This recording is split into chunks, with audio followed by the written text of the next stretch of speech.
system without having to call tech support. Collect your free daily bonus at ChumbaCasino.com now. Live the Chumba life. I bet you're smart. Yeah, and you like to hold your own in a group chat. We can help you drop even more knowledge. My name is Martine Powers. And I'm Elahe Izadi. We host a daily news podcast called Post Reports. Every weekday afternoon, Post Reports takes you inside an important, interesting story, the kind of reporting that you can only get from the Washington Post. You can listen to Post Reports wherever you get your podcasts. Go find it now and hit follow. Wakey. Sunday morning football is back in Germany. And NFL Network has an NFC clash live from Allianz Arena in Munich as the Giants square off against the Panthers. Set your alarms because this waits for no one. Rise, shine, football. Giants, Panthers, Sunday, November 10th at 9:30 a.m. Eastern, only on NFL Network. Light up your holidays with Vizio 65-inch Quantum Smart TV. Bye. Quantum dot technology plus wide viewing angle ensures that everyone gets the perfect view of your holiday favorites, no matter where they sit. Experience incredible gaming with 120 FPS at 1080p and stream your favorite festive playlist with the built-in iHeartRadio app. Give the gift of entertainment. Get your Vizio 65-inch Quantum Smart TV for just $448 at Walmart today. You thought Stansbury was a mess on air? Check out the show's Facebook page. Stansbury Show. Rock 1069. Welcome to Wednesday morning on the Stansbury Show on Rock 1069. Online for you, that at WRQK.com. If you missed Tuesday's program, you can podcast that later today. Missed anything from Monday? Yeah. Grab that there too. Now, WRQK.com important. We're going to meet it at 9 a.m. So I'm passing out that first $1,000 Rock the Bank keyword. Whether you're looking to celebrate or drown sorrows, $1,000. That could be beneficial for that. Rock the Bank with me, that first keyword, 9 a.m. We'll have 11 more scattered out throughout the day here on Rock 1069. I can tell you Teresa has the second at 10 a.m. Also at 9 a.m., Todd Phillips, who has directed Joker Folie à Deux, a few other movies as well. He claims he thinks he understands why people are less in love with the theater. He says the theaters themselves are taking you and I out of the theater experience once we get there.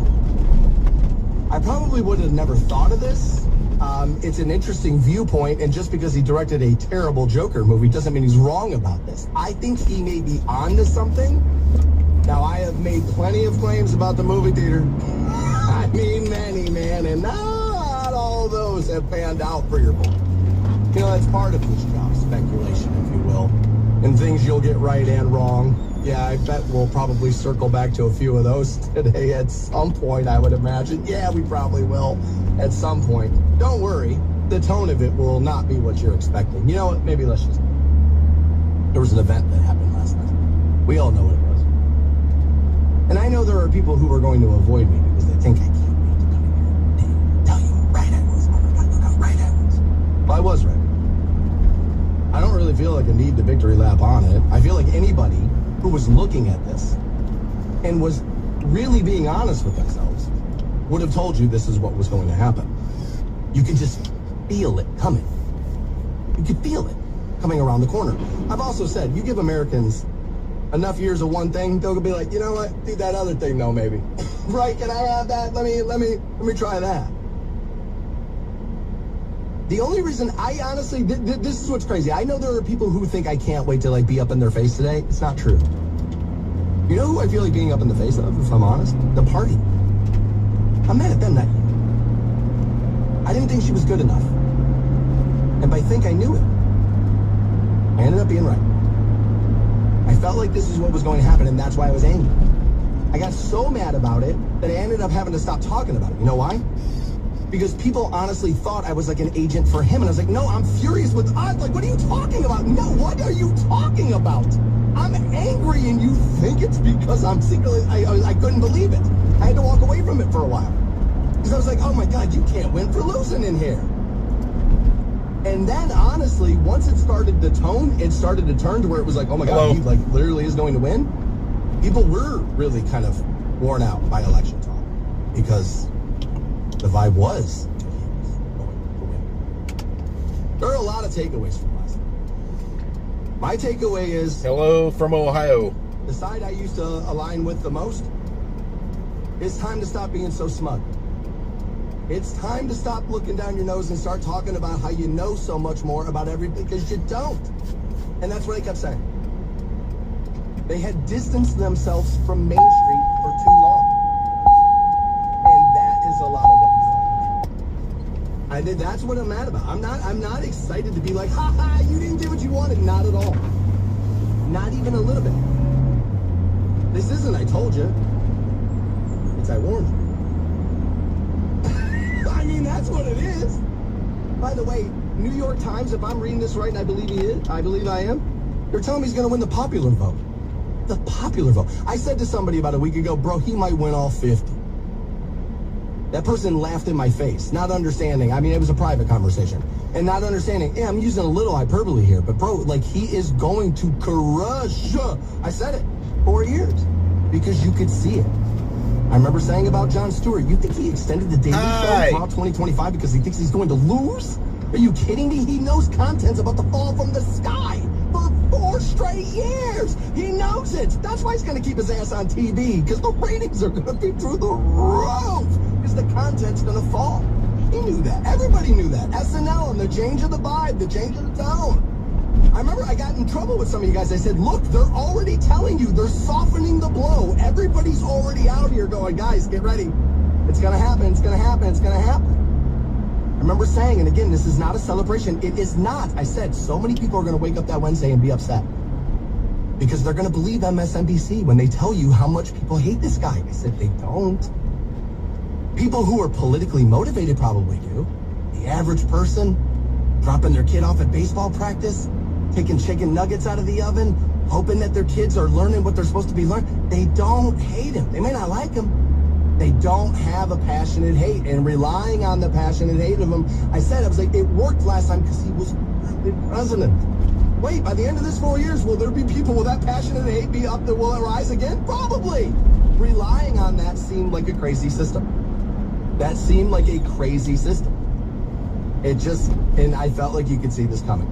Again, it's not a celebration. It really isn't. I don't want to laugh in anybody's face. That's not what I'm about. Like, I guess, well, you know what? I guess I was about that for a long time. And you probably don't shed that easily. All right, that's fair. Okay, that's fair. But I was never an agent for this or an agent for that. What I was, and I tried to tell everybody, is I'm trying to be an agent of what I see. I said this the other day, and people misunderstood what I meant, so I'm going to say it here. I said they asked me to do the show in a different manner. And then I realized that the show had to change. It had to be less about what I wanted and more about what I saw. And you know what people took away from that? Oh, see, so they're telling you what to say. They're telling you what to talk. No, what I meant was, by asking me to do it this way, I'm working alone now. There was a time when I wasn't. So it's a more one-sided conversation, me, and then through your text, the text line, and, you know, the talkback button. But it had to be a little different because of that. So it became about what I was seeing, not what I wanted. That's where that change happened. Because the structure of the show changed, so the host ended up changing. That's a little too inside the room. There it is. We can move forward. We are obviously going to have to talk about this more than a few times. But again, anybody who's thinking I couldn't wait to come in here and celebrate and laugh and drink your tears or whatever the hell it is, no. I made a prediction. I thought he was going to win. Would I rather have my predictions be right so I don't have to eat crow all day? Yes, selfishly as a broadcaster, that's probably what I want. Am I jumping up and down, arms celebrate? No, I told you. I looked at both of these people the entire 4-year run. I was like, oh my God, this, really, this? The Stansberry Show. I've heard many a loon, and if there ever was a loon, that is a loon. On Rock 106.9. I'm a little nervous right now, if I'm honest. There has been an issue or two already this morning with our new software program. And it has me on edge. see if everybody made it through the program. Hopefully, yes, 9 o'clock, we'll rock the bank. Pass out that first $1,000 keyword. Also, take a look at what Todd Phillips says is ruining the movie theater experience. He might be right about this a little bit. Now, I don't know if I should get to pick, right? I told you, the movie theater, it's going to be over, going to be dead and gone before long, right? Yeah, I got over my skis on that one, my bad. All right, I saw this the other day, and I guess I could understand this. Most of you are parents, and I am not. And this is an issue that you will definitely take more seriously in your daily life than I ever do. Healthcare. As a matter of fact, I just did my open enrollment 2 days ago. I think it wraps up tomorrow. Here's how little I know about open enrollment.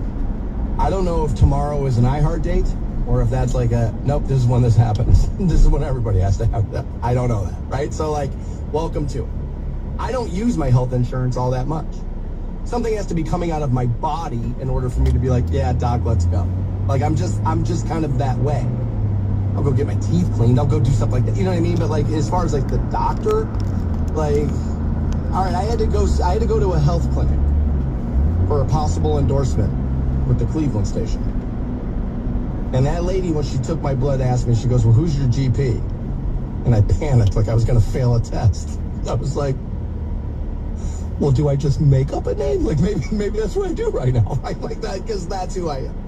I mention it because it turns out a lot of you would walk away, 1 in 3 of you, would walk away from a dream job if it did not offer good enough health insurance options. Now, I guess if we wanted to make this conversation really short, I could just do this, couldn't I? Well, if it doesn't give you the health insurance you want, that's not a dream job. Duh, right? Yeah, I mean, seriously, this whole thing could have been done right there. But it says 73% consider healthcare options an important factor while they are looking for a new job. And I would imagine it would be. I have to worry about coverage a lot less than you. Like I said, I'm going to the doctor if something happened. I'm not just sending my kids, routinely checking up. I should go. It's not like I'm like, I'm better than you. Look, you dopes wasting this money. No. My mom had a little healthy fear of not fear. It sounds, but she just was annoyed by the whole process, and she kind of passed it on to David. She kind of did.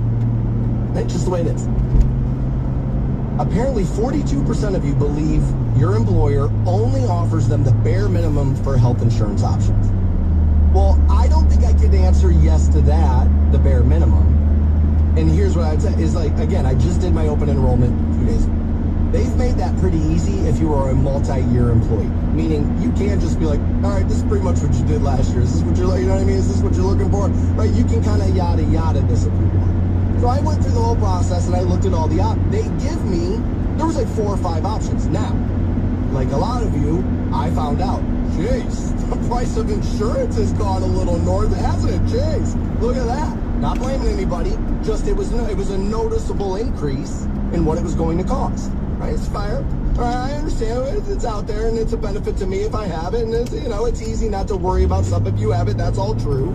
But it was definitely pricier. And so I found myself comparison shopping in my open enrollment a little bit more than I have ever done in my life. I think, as a matter of fact, once upon a time, the head of sales here had to knock on the studio door and be like, bro, this ends 2 hours. Are you gonna wrap this up or not? It's I can just be out of sight, out of mind like that. 44% of us believe that they'd have better health options if the issue was brought to the attention of their employer. Well, I don't know if that's true. I think if they were, we talk about how social media can make conversations hover, right? They don't just kind of come up anymore and just go away easily. They kind of hover. A lot of conversations can anyway. I think if that one just found itself not moving down the road fast enough, kind of like how the $15 an hour thing kind of did, and sure enough, we saw more and more corporations, all right, we'll pay, we'll do this, we'll do that, then yeah, you may get movement on that. I would imagine the health plan and what it costs is why a lot of companies find themselves in where let's use this word, restructuring, if we will, right? Because those things are pricey. And so you start to evaluate, like, how many people are on staff, and like that, it comes into a weird situation. About, I don't know enough. I haven't needed to use it enough. I haven't had to take a kid to the doctor with my insurance. I honestly couldn't tell you. Every time I've had to use it, and I've had to use it, like I said, cleanings and stuff for the teeth and like routine stuff like that pretty regularly. But like, you know, doctor stuff, I don't know, 4 or 5, not that many times, but every time I've done it, it's a little out of pocket there. Oh, like $300, what a racket, right? And then, but it seemed mostly fine. 42% who reported they're currently employed believe that their current employer, does not care about their health or the health of their coworkers. I don't believe that that is actually true. Meaning, I think this is why I've always said about working for a corporation, it's tough.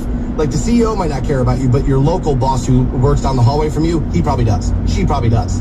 Right? That's been my experience working for a very large corporation. Yeah, I'm a number to the guy who's running the company. You know what I mean? Like, there's a little bit of that. I don't think this is mostly true. I also don't think people actually believe it. I think this is one of those things that gets talked about so often in headlines. Oh my God, workers feel, 20% say, experts now feel, right? Like, there's a lot of that gets jumbled in together, and so people go, yeah, right? And like, that's kind of how that works.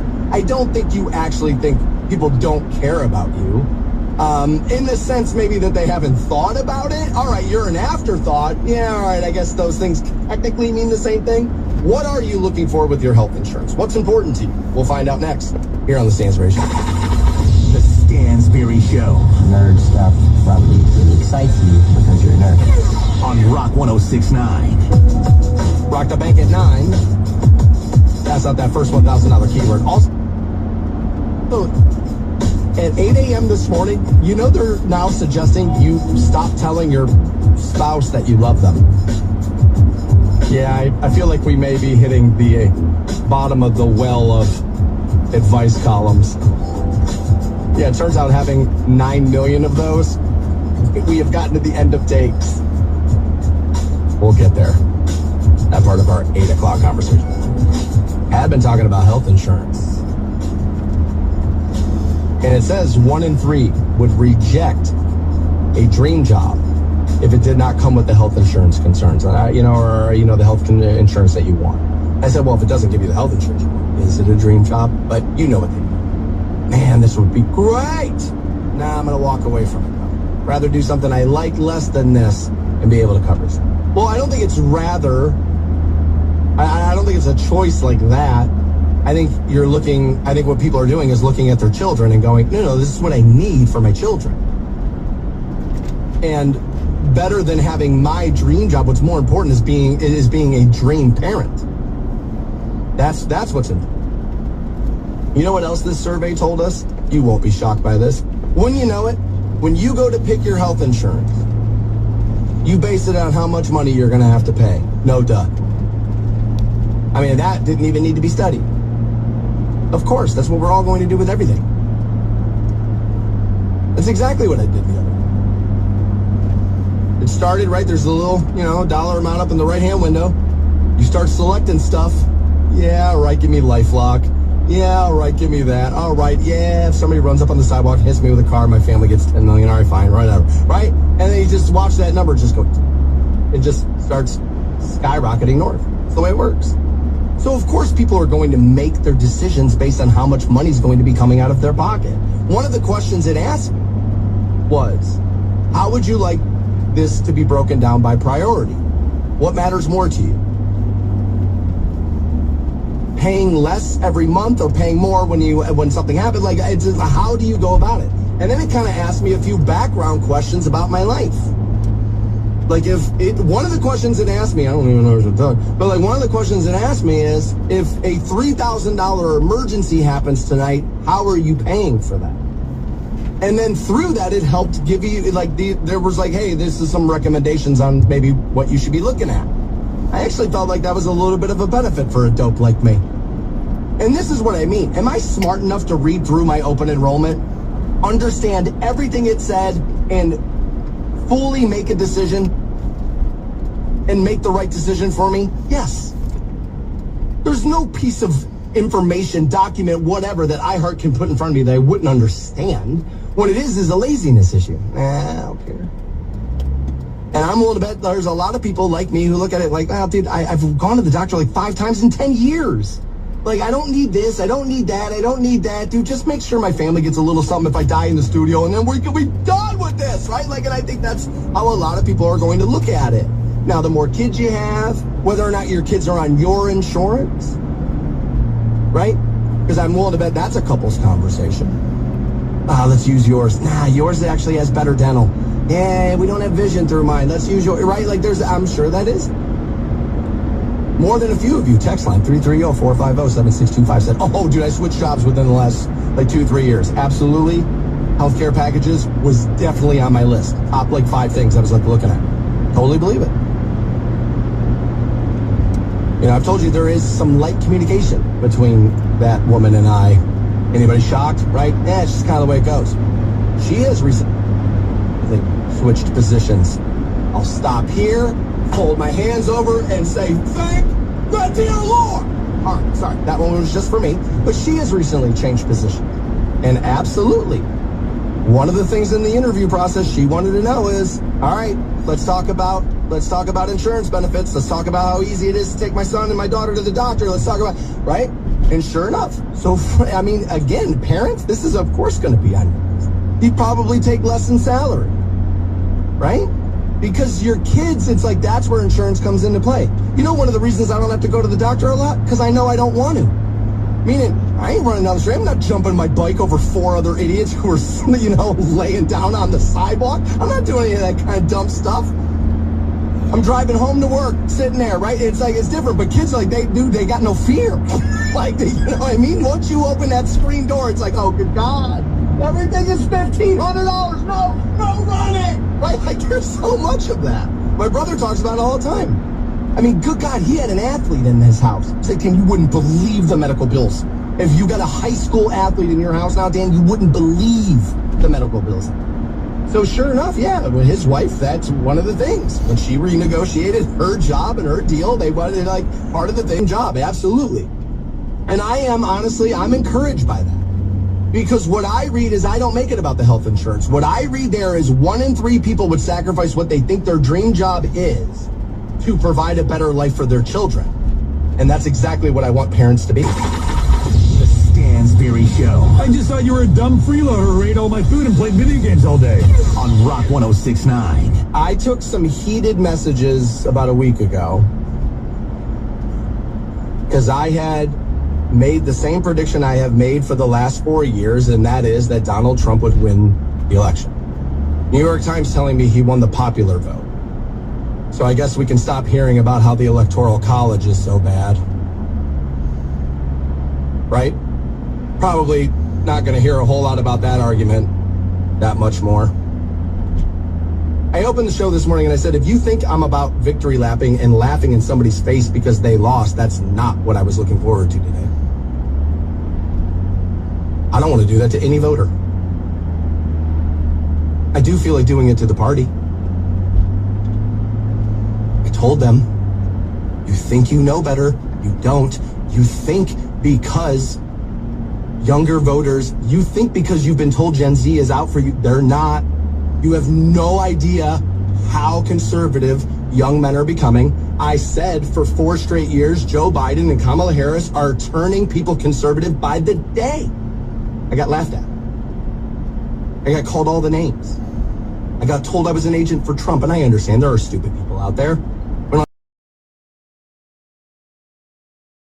I said, no, I'm not. It was as easy to see as any prediction I have ever made in this room or any other.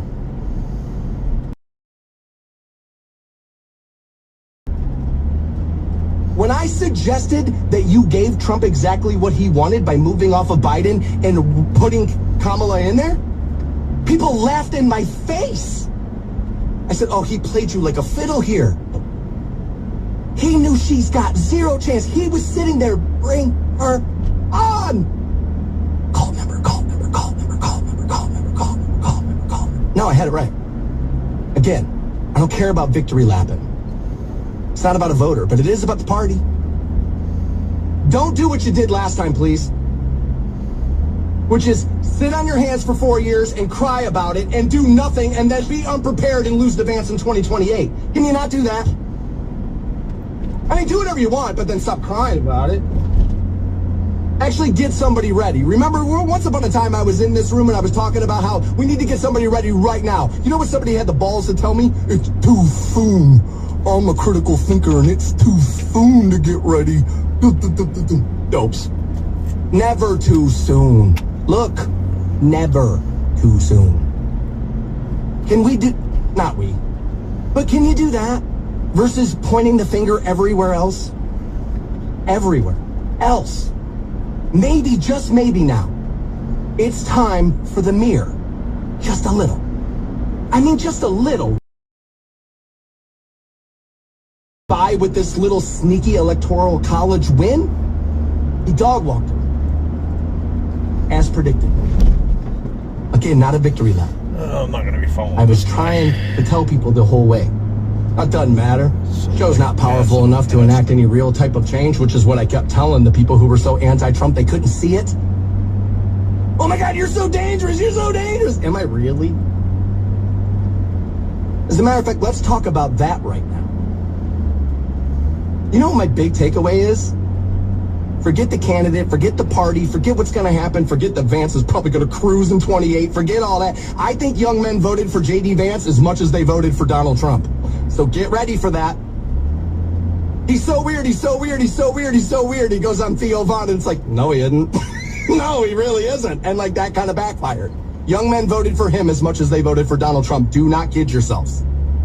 That is part of what happened there. They see a strategy. They see a plan down the road to continue to win.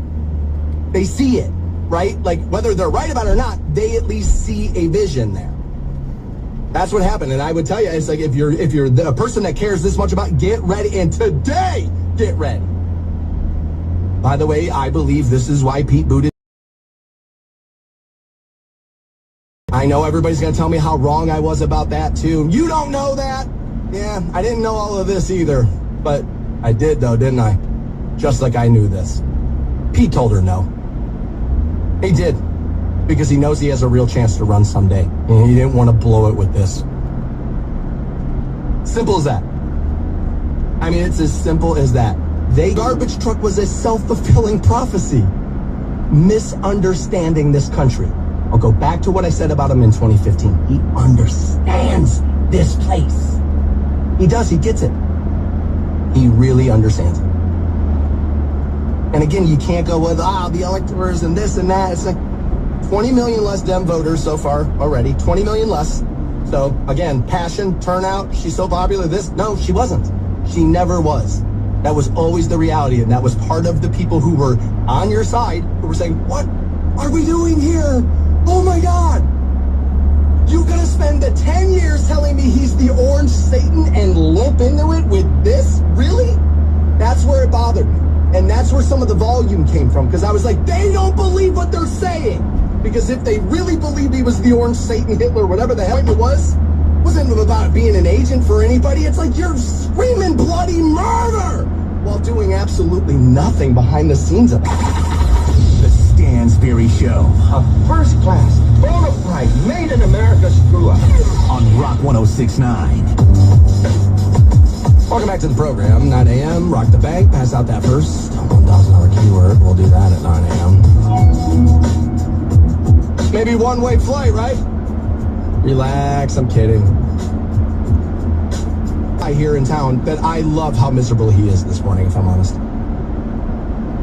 Because I did. It was, it wasn't on the, it was messages back and forth at the show's Facebook page, the Stansberry Show, where I was trying to tell him, bro, you realize you and I are on the same side. System that might work. And you're telling me, and every single one of those dudes is going to be dragging his ass about how many bad names that guy called me in that.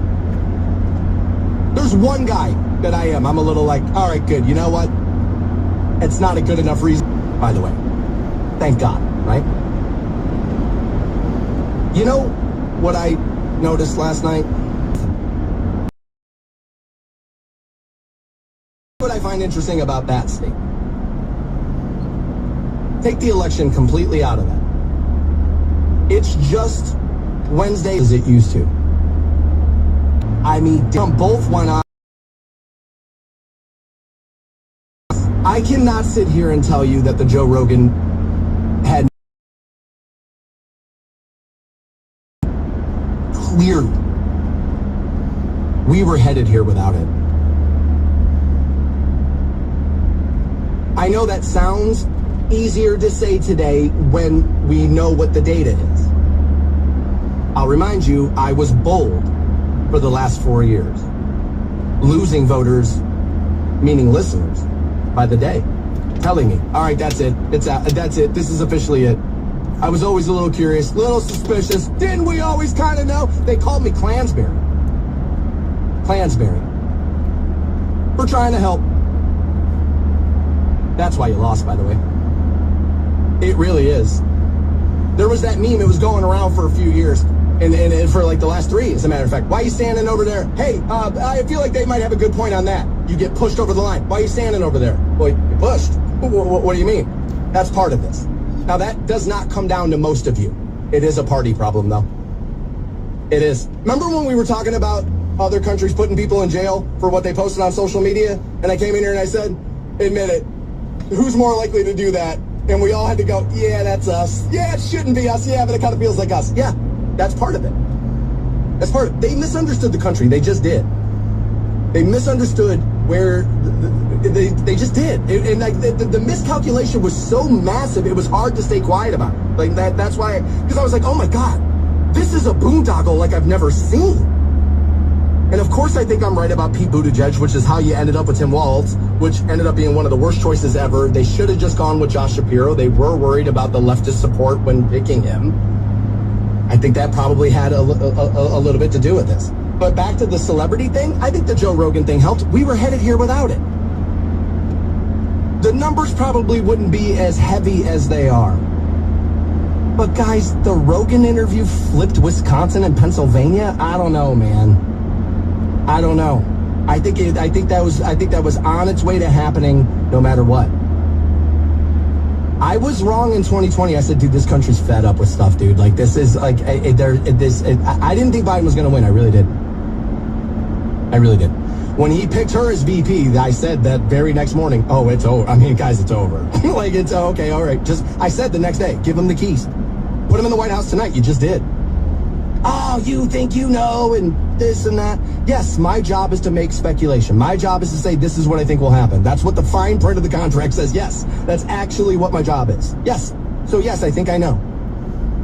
And sometimes when you think you know, you have to be the guy who will say it. Which, by the way, you're bought and paid.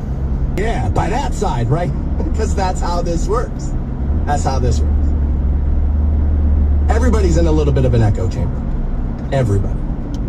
What I take away last night is social media around again, because when people entertain you, make you laugh, jump cars out of buildings, Hollywood, most of music and everything else, and it is literally 20 million less voters at the polls. I mean, bro, like, I think that just tells you Robert De Niro doesn't matter at all anymore. The Stansberry Show. That boy is a P-I-G-K. On Rock 106.9. Looking for some bonus cash? I have it. Whether it's mortgage, credit card payment, car payment, buy something, splurge, drinks, your choice. 9 a.m. Rock the bank. Grab that $1,000 keyword off of me. You know I'm not excited about the results from last night. I voted the